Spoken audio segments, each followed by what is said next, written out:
Knight takes D5, unang sakripisyo. Knight takes F7, boom! Pangalawang sakripisyo.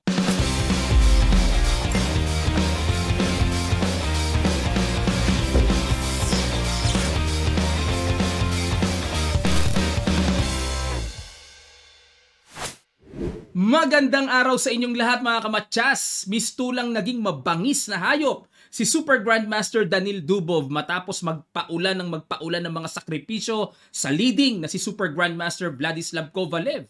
Nung naglaban sila sa Title Tuesday round number 7, perfect point si Kovalev, 6 out of 6. Pero walang respeto ha. Pinagsasakripisan, yan ang aalamin natin. Meron po tayong nasagutang puzzle mamaya, may bago tayong puzzle at meron tayong shoutout sa end part ng video. Ang ginawa ni Dubov nag-E4, E5 si Kovalev, Bishop C4, Bishop's opening, Knight F6, nag-Knight C3, Knight C6 at nag-Knight F3, naging 4 knights game na, at nag-Knight takes E4. Kala mo ha? Siya ang unang sinakripisan ni Kovalev. At inignore lang nag-castle. Bad move sa computer engine. Pero naaalala ko si Tal, we have two types of sacrifices. The mine and the correct ones. O baka ganun si Dubov di ba? Yan ang trip niya Pero, alamin muna natin, baka mapatanong kayo, Coach, ano mangyayari kung capturing yung sinacrifice na yan? May D5 kasi. Bawi din naman Tapos magbi-bishop D3. Ayun, ang malalim na novelty dito. Knight B4. Tapos, kapag ka umalis Knight G3, may E4, etc. etc. Magulo itong laban na ito, pero safe ang black dyan. O, balik tayo. Ang ginawa ni Dubov nag-castle, di niya pinansin Knight F6, and nag-D4. Kaya pala niya binigay yung ipon. Ang nakikita ko dito para maka-rook E1 at mabilis na may atake kagad sa king. Nag-E4. Knight G5, another bad move by Dubov. Pero yun ang pinakakuntirya yung F7. Pero bakit niya ba ginawa yan? D5, good move by Kovalev. Knight takes D5, unang sakripisyo. Knight takes F7, boom! Pangalawang sakripisyo. Hanip talaga si Dubov maglaro, no? Patay kung patay. Nag G6, Bishop takes, Bishop E6, kaso puro ang ganda ng mga depensa ni Kovalev. Check, King F7, check, King G7, capture. Samantalang si Dubov ay talagang parang nagwawalang mabangis na baboy ramo. Alam niyo po yung baboy ramo na mabangis? Bishop E7, Bishop F4, Bishop D6, check, capture, capture, and nag-Rook B8, Queen takes E4. Ayan, medyo huminto ang unos ng atake ni Dubov. One piece down siya. Tingnan natin. Queen D5, sunod-sunod naman ang good move ni Kovalev. Queen H4, threatening check, nag-Rook F8 lang. Hindi makakain dito si Kovalev, gustuhin man niya na mag-Queen takes E5, magro-Rook E1 yan. Pag alis ng Reyna dyan, diretso check yan. Delikado ang black dyan. Kaya, tama lang yung Rook F8 para maiwasan yung paparating na Queen F6 check.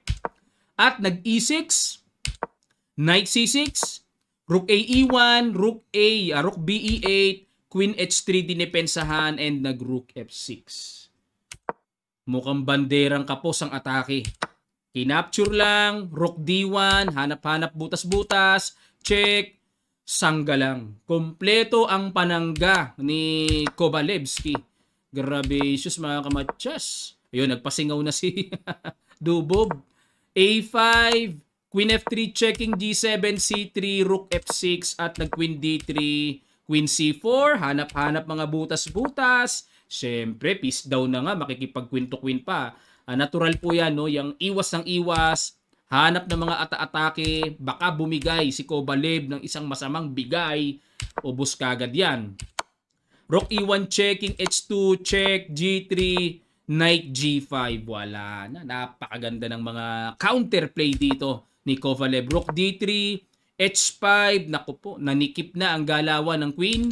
At Chumek, King H6, yun ang purpose pala ng H5. Pag Chumek, mayroong sapat na shelter na tataguan ng Black King. Queen F4, wala na, napilitan na.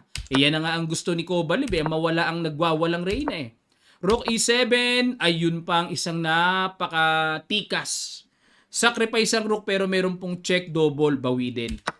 Kinain yung pawn, rook e2. Aba, teka muna. Parang dumadami yata ang pawn ni Dubov. Rook e2, dapat daw ang tira is rook b1. Okay, pero nag-rook e2, king g3, a4, nag-b4. Ayun, bad move si Dubov. Dapat daw po ay rook c6 with the threat of f5 para makuha yung g6. So mga ganun, mga threat, ano? Okay, balik tayo sa b4. Capture. Ayun, nabungi pa yung connected pass pawn sana. King g7, f5. Laban pa rin si Dubov. Nandyan pa rin ang energy niya. Hindi pa rin sumusuko. Nag g5, f4. Ayun, nagkaka-brand Xan na. Dapat pala ang tira ay rook g6 check, then pitas. Almost equal na. Kung magkagayon, ano? Kung nagkaganon. Kaso nag-f4 eh.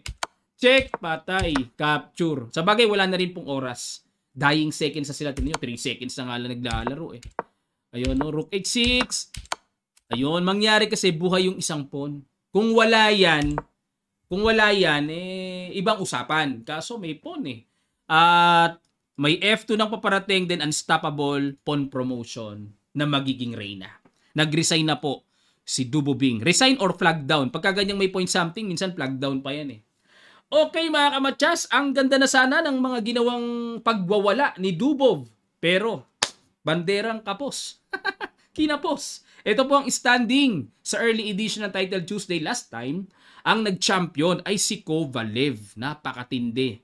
At ang kanyang score, anong score niya? Tingnan nga natin. 10 points. Ayan, ano? At may tumalo ba sa kanya?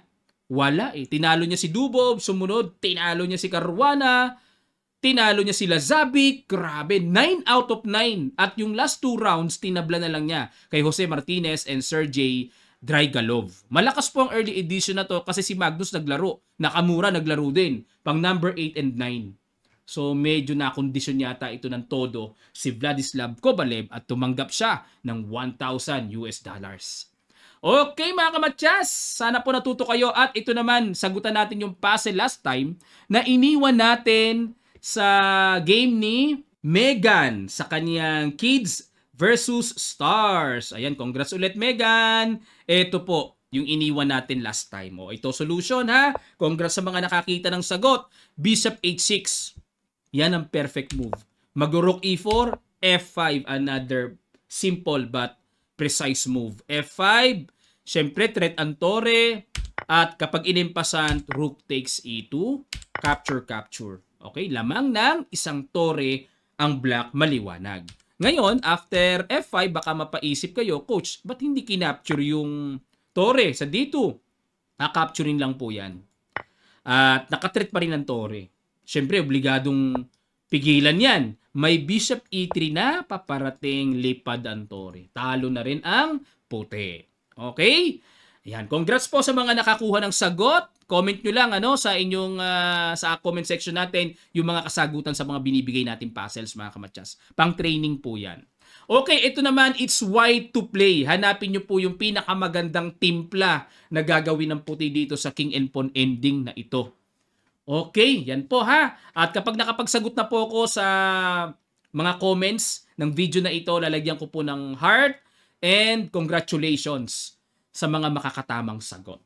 Okay? At syempre, sa mga nag-comments po sa laro ni Megan, sa video na yon, pipili naman tayo ng 10 na masa-shoutout natin. 5 sa YouTube, 5 sa Facebook, gamit ang ating comment picker website. Ito ang mga mapapalad na napili na isa-shoutout natin for today. Paulo Robert Totalia, Mon Agustin, Carlo Magno Guadalupe, Benito Quizon, Jepoy, Abed de la Rosa, Edwin Carceliar, Teresita Pasahol, Nerio Tamundong at kay Pewds Wiz. Shout out po sa inyong lahat mga kamatsas. Sa mga naghahanap po ng ating kamatsas merchandise, punta lang kayo sa ating Shopee link at sa Kamatsas Sporting Goods Shop, nandun po yung ating mga products. Boards, t-shirts, etc. Pag umorder po kayo, papadala namin sa inyo door to door. Maraming salamat. Magkita-kita pa tayo sa mga susunod pang chess updates.